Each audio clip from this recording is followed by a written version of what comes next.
ikaze muri kino kiganiro ikiyago c'inama nshingamateka mutegurirwa n'igisata cyo kumenyesha amakuru n'ubuvugizi mu biro vya Nyeniteka umukuru w'inama nshingamateka. Muri iri sasa risanzwe rya Kigarama, inama nshingamateka irabandanya na ya nshingano yayo yo kugenzura ibikorwa vya leta. Ku munsi wa kabiri igenekerezo rya 9/0 uyu mwaka w'2024 inama nshingamateka yarakoranye irongowe na Nyeniteka Gerase Daniel Ndabirabe, aho banyakubahwa abashingamateka bari baramutse babaza ibibazo vyunganirwa umushikiranganje w'inyubako, ibikoresho hamwe n'uburaro rusangi Kapitene Dukundane Dieudonné, bijanye n'icegeranyo c'ingene ubwo bushikiranganje bwakoresheje amafaranga bwahawe na leta mu mwaka w'2021 ushira w'2022 hamwe no mu mwaka w'2022 ushira w'2023. Ico cegeranyo kikaba cakozwe na sentare yubahiriza amatungo ya leta Cour des comptes. Ico cegeranyo kikaba carerekanye ko uburyo bwakoreshejwe muri iyo myaka ari buke cane ufatiye ku yari yategekanijwe.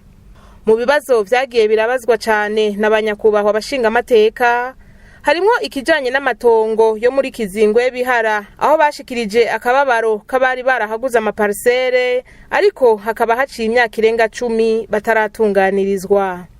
Haize imyaka 10 irenga amaparcelle haba muri Kizingwe Bihara n'ahandi abantu barindiriye, bamwe barafasha amadeni baragura amaparcelle bongera bafata yandi ngo harayeze kuviabiliza barindiye kubaka, bamwe baragenda mu mapansiyo batubatse. Uno munsi none umwizero wabo mubaha n'uwuhe. Hari n'ivyabaye ejo bundi aho abari bagira ngo barage baronse amaparcelle bishitse mu bushikiranganje bivuye muri association yabitunganye muri Kizingwe Bihara, mwasuye gutuma ko kwiyandikisha gushasha. No kuvuga ko abo bantu ivyo bari biteze byasubiye kuba bishasha. None mu bushikiranganje mukora iki? Ivyo mwatumye ko mushaka kubikoza iki? Bizera iki? Umushikiranganje Dieudonné Dukundane yamenyesheje ko hatanzwe ivyegeranyo bibiri kandi ko biriko birakoregwako kugira ngo abafise amatongo batunganirizwe vuba hanyuma babone kubaka. Mu gace ka Kizingwe Bihara niho novuga ko twateye intambwe, twari tumaze umwaka urenga tuyaga n'abaserukira be n'amatongo. Murazi ko bahavuye nabo nyene bicamwe imigwi myinshi, harabaha abambere batiritwe duserukira be n'amatongo baratubwira ivyabo, mu nyuma haraza abandi bati namba bo sibo ni twebwe, bose turabumviriza, turasoma raporo zakozwe n'abakozi ba leta babikurikiranye, duca dusanga hariho uruhushane rw'ivyo abamwe n'abandi badushikirije. Tumaze kubona ko hariho uruhushane, tukamenya ko ayo ma association ubushikiranganje bubajejwe canke bwari bubajejwe ari ubushikiranganje bw'intwaro yo hagati mu gihugu, tukamara kubona ko hagati aho mu basangwa bamwe bagurishije ayo matongo, amasezerano y'ubuguzi akemezwa n'izindi nzego zitari bushikiranganje turongoye. Twaciye tubona ko ari ngombwa ko twosaba inzego zidukurira bakadufasha ico gikorwa ingene dushobora kugisobanura neza. Kubera iki? Muri amwe mu maraporo twaronse twasanze duharuye uburinganire bw'amaparcelle yabitwa ko ari bene amatongo, ugateranya uyandikishije arizi twasanga harenga uko hangana. Isi murazi kwidakura ntiyonda ntiyanyitse, mugabo bikadutangaza ingene abantu bagiye bakandika uburinganire amasuperfice arengeye uko hose hangana. Mbega murabo ninde yabeshe, ninde yavuze ukuri, uwarenganijwe ninde? Bigasha bigorana. Dufise n'abatanze amahera yavyebirije hajya ahantu bavuga bati twebwe twafasha amadeni muri banki tumaze imyaka 10 irenga none turakukurutse tudashikirijwe amatongo. Umuntu akibaza ati mbega ndafata abakere ndabashikiriza amatongo na bene yo batarayaronka, mukumva ko ari ibibazo. Ibi bibazo rero nibazo twasanze bimaze imyaka 10. Twari tumaze umwaka wose tugerageza kumvikanisha bamwe n'abandi, mugabo tumaze gutora izo ntonde za mbere tukabona ko harimo amahinyu, tubona yuko ico kibazo coshikirizwa urwego rudukurira kugira ngo hafatwe ingingo. Ariko hari ibyoroshe ko amasezerano yavuga ko bene amatongo basigarana 53%. Wogenda hajya ahantu agakata ico gice ca 53% agashira ku ruhande. Hama ivyo bice 47 biri nk'amabarabara n'amaparaseri y'abakire bikaja ku rundi.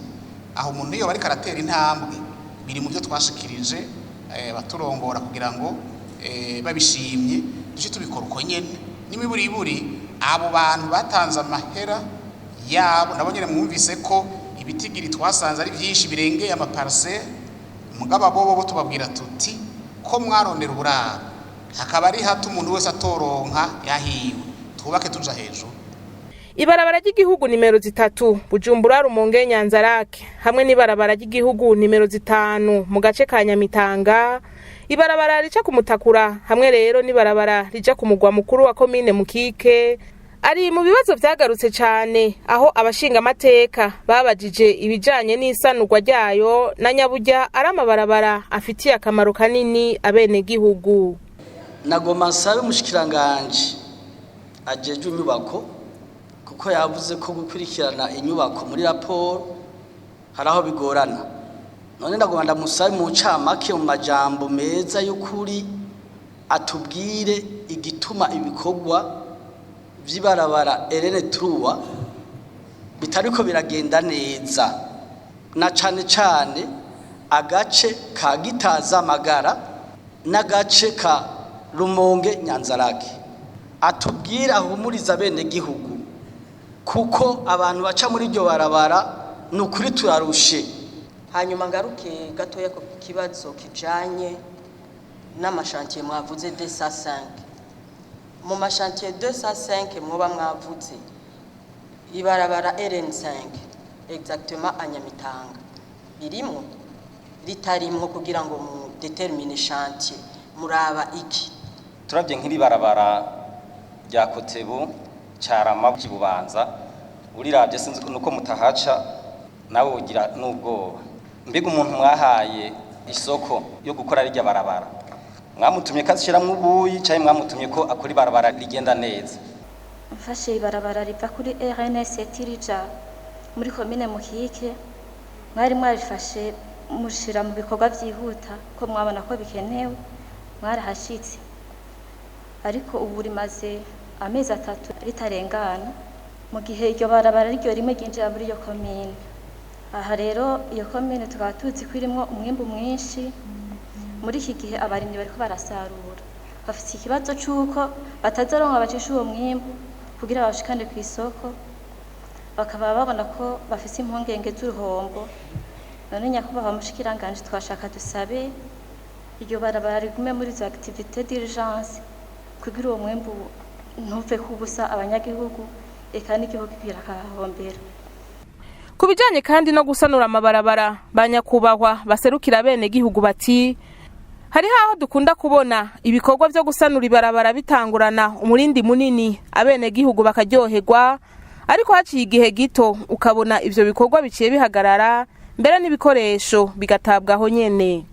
No munsi urashobora kubona buguruye hariya bakugurura ibikorwa bakugurura nk'ibarabara runaka agomba gukora abene gihugu bakanezerwa gose, ico bakugurura handi igihe ukabona buguruye handi mugabo ugiye kuraba muri execution canke ivyo bamaze gushikako ugasanga ntakyo kiragenda. Nagomba mbaze nti burya ubushikiranganje burafise abakozi kabisa bakwiye ari amezire yo gukorodona amashantiye bafise ko mbona ari menshi cyane gose. Nagomba ndamubaze nk'ahantu usanga ARB yagiye gukora mugabo bashika mu ibarabara wahaca nkakanga ugasanga niho bari n'ibikoresho vyaraje, hahera imisi ugasanga ibikoresho babisize ngaho kandi nabo baragiye. Mbe bijya bikoresho babashize harya subutunzi bwa leta bwarasohotse, mbe ko mudaheza ngo mu bitware bije gukora ahandi nimba hajya ahantu bambona yuko bitabo babigisubira kuhakorera. Ikibazo kijanye n'abubaka uko bashatse mu makartier ataciye nk'amabarabara na leta bimwe bita viabilisation naco nyene caragarutse, aho usanga bimana amabarabara inzu zigafatangana ugasanga mbere hadutsemwo n'ibiza. Ndafise amakenga y'ibisagara bito bito biriko birubakwa, aho usanga abanyagihugu bagura amaparcelle yabo ahantu usanga hatagira amabarabara, ugasanga umwe wese yuba kuhashaka. tukabona yuko utagikozwe vuba dushobora gusanga ivyo bisagara vyahuye n'ingorane cyane umwuzuri w'amazi. Hoja harakoreshwa kandi amashirahamwe y'abikorera utwabo mu kubaka kuko atanyubako nziza Burundi bufise na yambona kazoza y'ibihumbi 2040 n'ibihumbi 2060 ntiyoja mu ngiro. Rero nagomba gusabanya ko ubushikiranganje par rapport à la vision 2040-2060 yumve yuko ubushikiranganje arongoye bugwiza kujua a rôle primordial. Alors nashaka kumubaza kumbure nimba vyoshoboka s'il pourrait nous faire un commentaire ou nous donner quelques informations par rapport à vision 2040 ico le ministère itegekanya dans 5 ans dans 10 ans en termes d'infrastructure de taille zoboneka yuko rero mazigira zihagurutse uburundi. Kuri ivyo bibazo vy'abashinga amateka umushikiranganje Dieudonné Dukundane yaratanze umuco kuko iyo societe iri kirubaka vyogorana ingene bakora ibikorwa mission de contrôle itavyemeje byoshe bigorana mu kuriha. Ahanini cyatebeje Rumonge Nyanzarake nico n'amafaranga twasavye hanze yaje afise amategeko ayaherekeza. Agace ka Rumonge uza mu Gitazi mu ntango twari twiteze yuko bijya birometero 45 byo kubakwa najya amafaranga twari twahawe ni banki ya Afrika ijejwe iterambere agakwira. Mugabo mwarabonye ingene kiyaga Tanganyika cyaciye kiduhindurira imisozi gakoroka no muci bigasaba rero ko ivyigwa byari byarakozwe bisubigwammo. Ubu rero bijya birometero 45 ntibigishobotse ko tubikora muri ajya mahera muri ya envelope.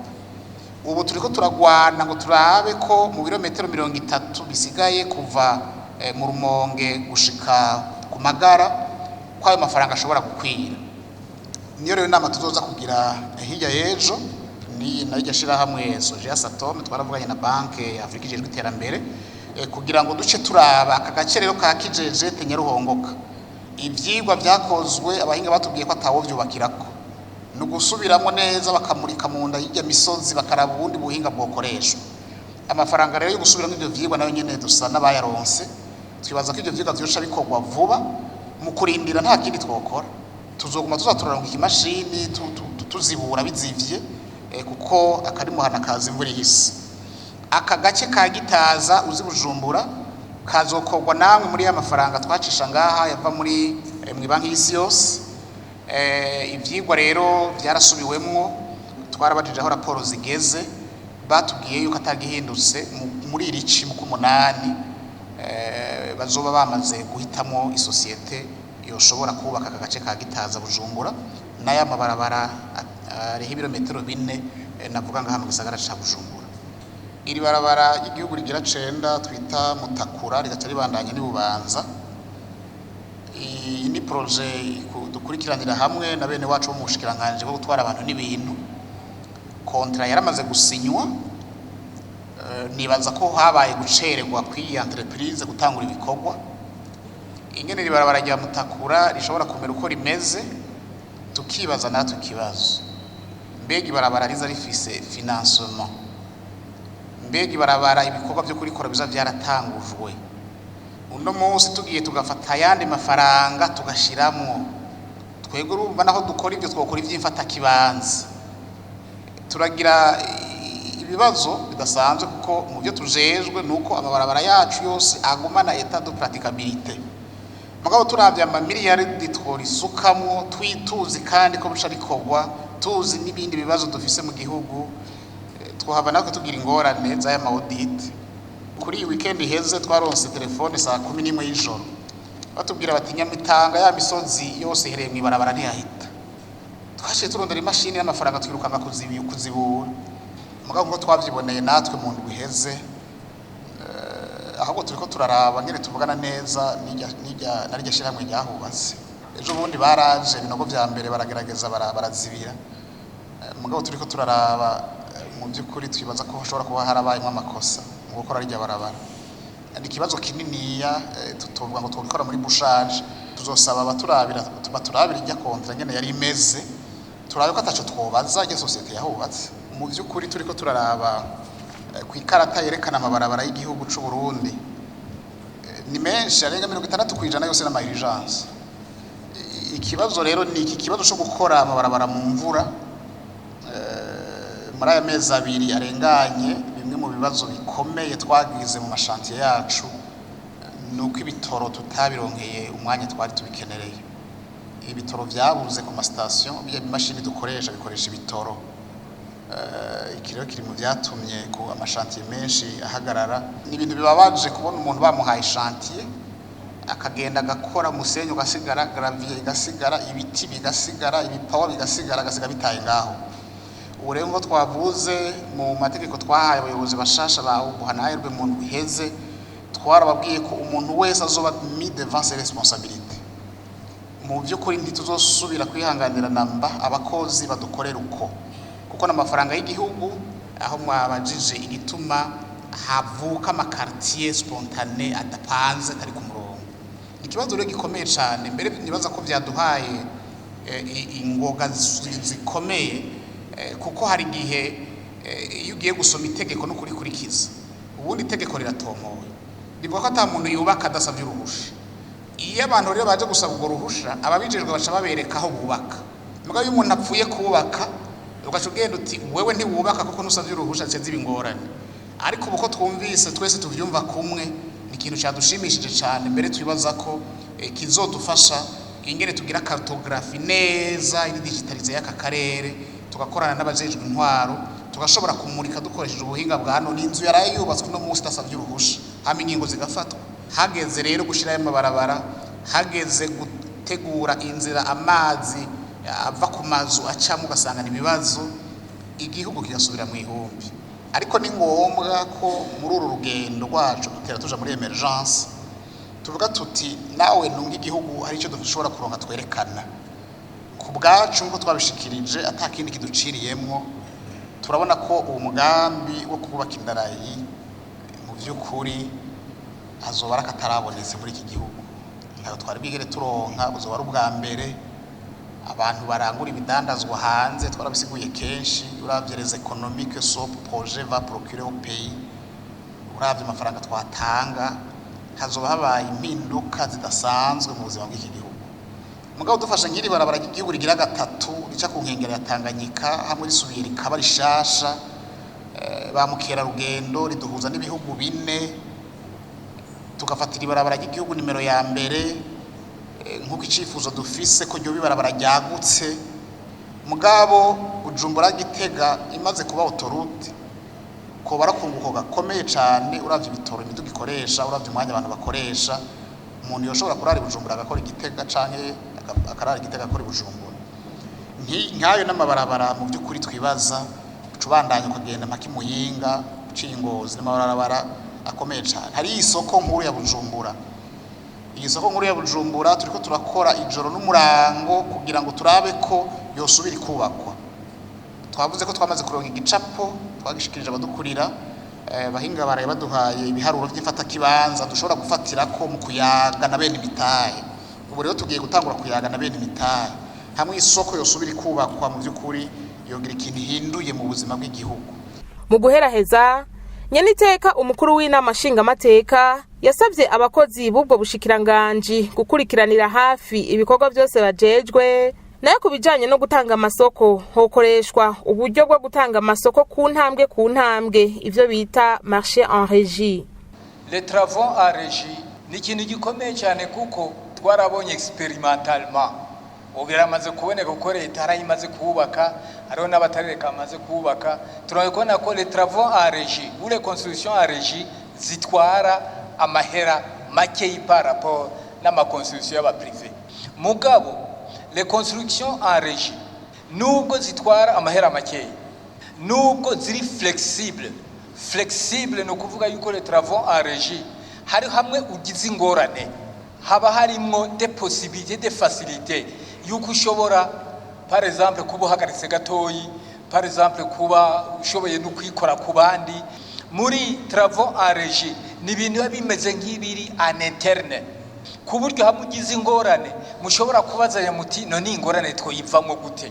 Ari ntuze quand ce sont des travaux en régie, alors que muyane ma travaux sanzwe sanga baca bavuga bati no nta yindi nzira zana ngo nabvira muri faranga riti hagace ngo niyavira n'ibiki ngo niyavira n'ibiki ibyo rero mu makonstruction muri modèle en régie usanga ari ibintu bipasa beaucoup plus kuko biba biri gérer en interne. Ikindi nacyo nuko wewe amarché en régie umukozi arashobora kuba ari tari performant umukozi nk'umu engineer cyangwa n'uwundi bigashoboka kuba ufise marge yuko ushobora no kumuhindura ukazana uwundi. Ikindi nacyo ni le contrôle. Le marché en régie permet yuko le maître d'ouvrage ashobora kugira un contrôle suivi, un contrôle donc rigoureux nawe mu gihe abishoboye. Ikindi nacyo novuga nuko le marché en régie hajya bavuga ngo aba patron ngo ba machantier cyangwa aba patron des ouvrages niki muri marché en régie nta mu patron abamwo. Le grand patron ahubwo il doit mettre la main dans la pâte kuko ateza kubikurikira régulièrement. Ibi tuvuga parce que twabonye akarorero kugira ngo bikurikire régulièrement parce que ari kosa twegwe tugira iyo utanguye marché ngo nuko wakizamo aba engineer nuko wagize gute wowe ukazorindira gusa ngo yuko baza baguha ama resultat ngo mbega ngo rero ngo bigeze hehe. Buriya turihenda cyane kuko aho nyene habera des tricheries cyangwa habera des manques des insuffisances kuko barya baba bariko barubaka les ingénieurs wahaye le cyangwa le délégué du maître de l'ouvrage hari gihe naho bibananira cyangwa bagashaka kugira utuntu bashiramwo wowe utahabaye kugira ngo ucwa uti stop ibi ce n'est pas comme ça ni mu bigiruku kenshi naho bigenda bipfira. Muri yo ntumbero nyene yo kugenzura ibikorwa vya leta inama nshingamateka yarakoranye ku munsi wa mbere igenekerezo rya 8/0 uyu mwaka w'2024 kugira ngo ishikirizwe icegeranyo c'ivyaranguwe na sentare yubahiriza amatungo ya leta Cour des comptes mu mwaka w'2022. Jeanne Hoskiyago arongoye iyo sentare yamenyesheje ko mu vyaranguwe harimwo ukugenzura ingene ibisata bitandukanye vya leta biriko birakora bikoresha uburyo biba vyahawe. Aho twovuga ubushikiranganje butatu, amakomini ndwi ariyo Ngozi, Muyinga, Kirundo, Matongo, Kayanza, Mwumba na Giheta, hamwe n'ibitaro vy'intara za Cibitoke, Muramvya, Muyinga na Rumonge. Sentare yubahiriza amatungo ya leta yaragenzuye kandi ingena amafaranga yari yagenewe kugwanya ingwara ya corona yakoze. Mu ntambamyi iyo sentare yamenyesheje yagiye irahura nazo harimo ibijanye n'ibisata vya leta bidashikiriza ingene uburyo buba bwakoze. Itegeko rigenga iyo sentare vyasaba ko rihinyanyurwa hamwe nuko sentare yubahiriza amatungo ya leta itarinjira mu mashira hamwe mpuzamakungu ajejwe kubahiriza amatungo ya leta. Contrainte ya mbere ikijanye na révision du cadre légal de la Cour des comptes. Murabizi yuko itegeko rigenga rya gisata ryashizweho kuva mu 2004. Hanyuma rero Cour des comptes igasanga yuko hariho ingingo nyinshi z'iryo tegeko zitagishobora gukoreshwa kandi bigaca biheza bikagira impact ku bikorwa bya Cour des comptes kugira igisata kijejwe gucungira amatungo ya leta mu by'ukuri gikore ibikorwa bigaragara igihugu kibona ibikorwa bivamo hanyuma n'amakungu aheza abone ibikorwa bivamo. Ni ukuntu ibisata byinshi bitandukanye by'igihugu bidashikiriza Cour des comptes amaraporo y'ingene bakoze ibikorwa n'aya makonte des entités publiques babishikiriza Cour des comptes kandi mu mategeko bategerezwa gushikiriza régulièrement leur compte kugira ngo sentare yubahiriza amatungo ya leta ishobore kugira contrôle yabe y'ibyo bisata bitandukanye bya leta vyakoze neza igikorwa vyashinzwe, amahera yakoze uko yategerezwa gukoreshwa, amaresultat yabaye yatanzwe, byose bikaba contrôle. Urumva yuko Cour des comptes itabonye izo konti zabaye gikoze ni hamwe ya projet de loi de règlement idushikira irimo ibintu bya finance gusa, irimo amadone finance yanditsemo. Cour des comptes niba yaronse akirikare izo konti ngo izige iciheza ikonfronte ayo madone ari muri iyo projet de loi de règlement iciye confronta n'ayo madone yandi ari mu makonti atandukanye y'ibisata vya leta. Bityo rero tugaca tweza tukabona amakonti ama-entité publique atakoze neza, niho hava na ca kintu bita certification de compte. Urumva ko Cour des comptes gushika igihe itagira certification de compte kandi cari igikorwa yategerezwa gukora. Vyavuye kuri iyi irregularité y'ayo ma-entité publique atashikiriza ibikorwa vya Cour des comptes. Ni ukuntu Cour des comptes itari mu ma-organisation internationale ajejwe vya audit amwana, bigaca bituma rero hari intambwe yuko les magistrats de la Cour des comptes na personnel d'appui bataba ku gihe iyo amanorme internationale d'audit yahindutse akajana n'uko société iri kurevolura, muca musanga Cour des comptes iri inyuma n'ibikoresho bimwe vya kera ntimenye yuko amategeko ya audit sur le plan international yahindutse kubera ihinduka rya société.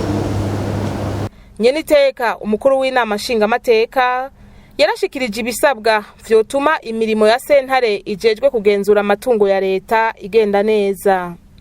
Hari ikintu kijanye na budget programme, iyo ni recommandation ya mbere. Budget programme kwiba effectif kuva hejuru gushika hariya la base. Icya kabiri twavuze, havuzwe ikintu cyama organigramme ma ministère, kuko mwavuze ko n'ubundi usanga ibibazo ari bimwe, ama organigramme nayo bafise. Ikindi twongeye ko ni manuel de procédure. Manuel de procédure ni yerekana ikibazo cy'amagihari nuko abakozi batamenyekana au juste, hama hari abakozi fictif, ukibazo n'abakozi fictif bo ntibahera, bazuka bigenda gute. Ikindi ni ikintu kijanye na digitalisation, ico ni ngombwa. Hanyuma digitalisation ikacikwegana na kimwe twise une centrale nationale de données, kugira ngo ya madone menshi mwariko muravuga ashobore kwirutuvamwo. Hanyuma ikindi twavuze ni ikintu kijanye na relation kuraba le lien relation iri hagati ya comptable mu ma ministère ma sectoriel atandukanye, mukakiverifia muri ya contrôle de l'action gouvernementale. Iyo relation hagati ya comptable arungi kwa ma sectoriel n'ubushikiranganje bujejwe ubutunzi hamwe n'umukontable wa ministère concerné, nimba hari itegeko ryoba amelio cyangwa rikunganirwa ari rya code penal kugira ngo aba bantu baza bakora ama malversation bashoboye kwirotuvamo, ibyo bizova kuri mwebwe, bizova kuri mwebwe abashinga amateka. Nimuvuga muti koko birakwiye, bizobavako. Sentare yubahiriza amatungo ya leta ikaba yama ishikiriza inama nshinga amateka na nkenguza amateka uko umwaka utashe icegeranyo c'ivyo yaranguye, hisunzwe ingingo z'ijana na 18 n'ijana na 200 zibwirizwa rigenga iyo sentare. Aha hakaba ari naho turangirije kino kiganiro. Turabashimiye mwebwe mwese mwagikurikiye, naho ubutaha.